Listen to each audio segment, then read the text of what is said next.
So what's up guys, it's Pranav from iTech. So guys, in this video we will be talking about the Vivo V29 Pro.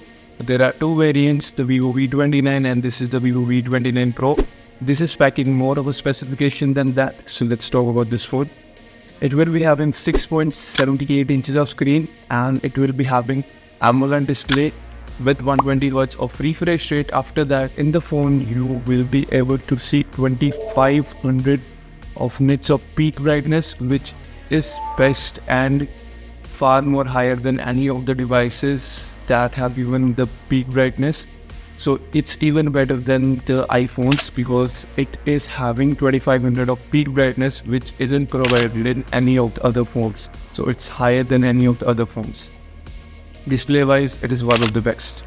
So moving on, you are getting the Android 13 in this phone and Fun Touch 30. You will get an update for Android 14, don't worry about that. And after that, in the phone you are getting NVIDIA Dimensity 8200, which is a 4nm chipset.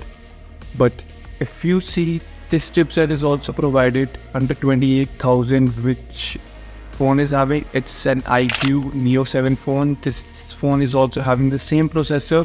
So if you see, there is 30,000 difference between both of the phones, but still they are getting same processor. So the Vivo V lineup is basically focused towards the camera. It isn't focused towards the processing. If we see from the past predecessor, this is a better thing because they have given a processing unit that can handle games. So in terms of predecessor, it has become better, the Vivo V29 Pro. But if we see under 40,000 rupees, the performance isn't really good. If they have given the 8 Gen 2, it would have been one of the phones that can give straight competition to 70,000 rupees phone in terms of processor I'm talking about. And it can give straight competition to that. But yeah, this is the Vivo V lineup, obviously focused toward the camera. So yeah, so then let's talk about the camera there.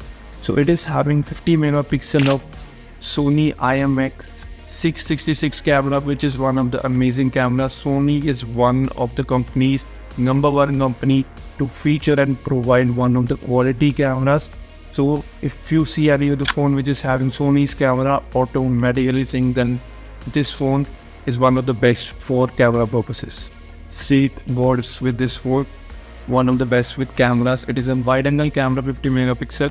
Moving on, you are getting 12 megapixel of telephoto lens, which is again given by Sony.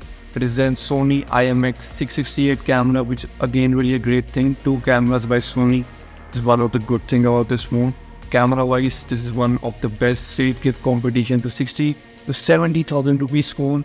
In camera terms, I mean wow. And after that, you are also getting the 8 megapixel of ultra wide angle camera, which is not given by Sony, but you can see it is also providing the ultra wide camera also, which is one of the good thing about this phone. And you are getting all 3 cameras.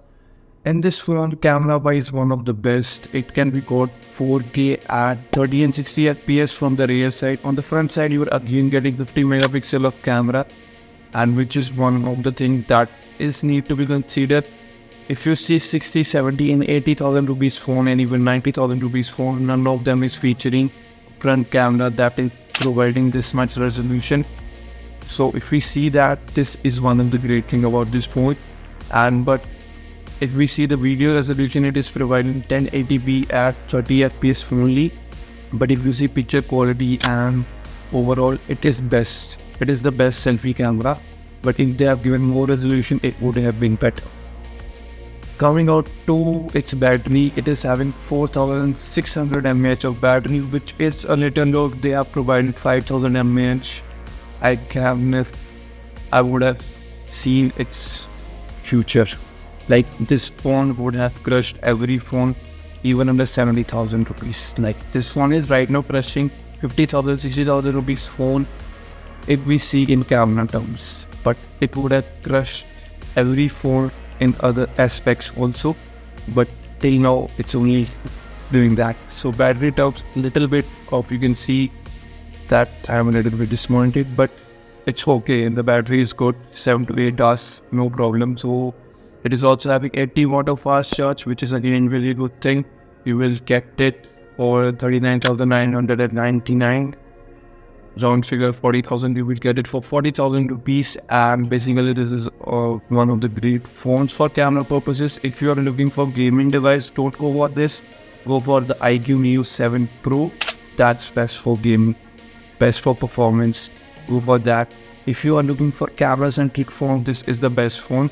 So for camera purposes, if you are a content creator and a videographer, photographer, if you want a phone for that purpose, go for this phone. This is the best for that purposes. Don't go for the processing unit. Processing units is decent at the 40,000, but I won't say it's overpowered. So it's good. It's a really good. So if you're considering all of the things, it's a good device with the 40,000 rupees. But processor wise, it is not really good. Not really, but it's a decent good processor wise. Camera wise, extreme. So if you like the video, hit the like button, subscribe to the channel, hit the bell icon. See you in the next one, and I'm signing off.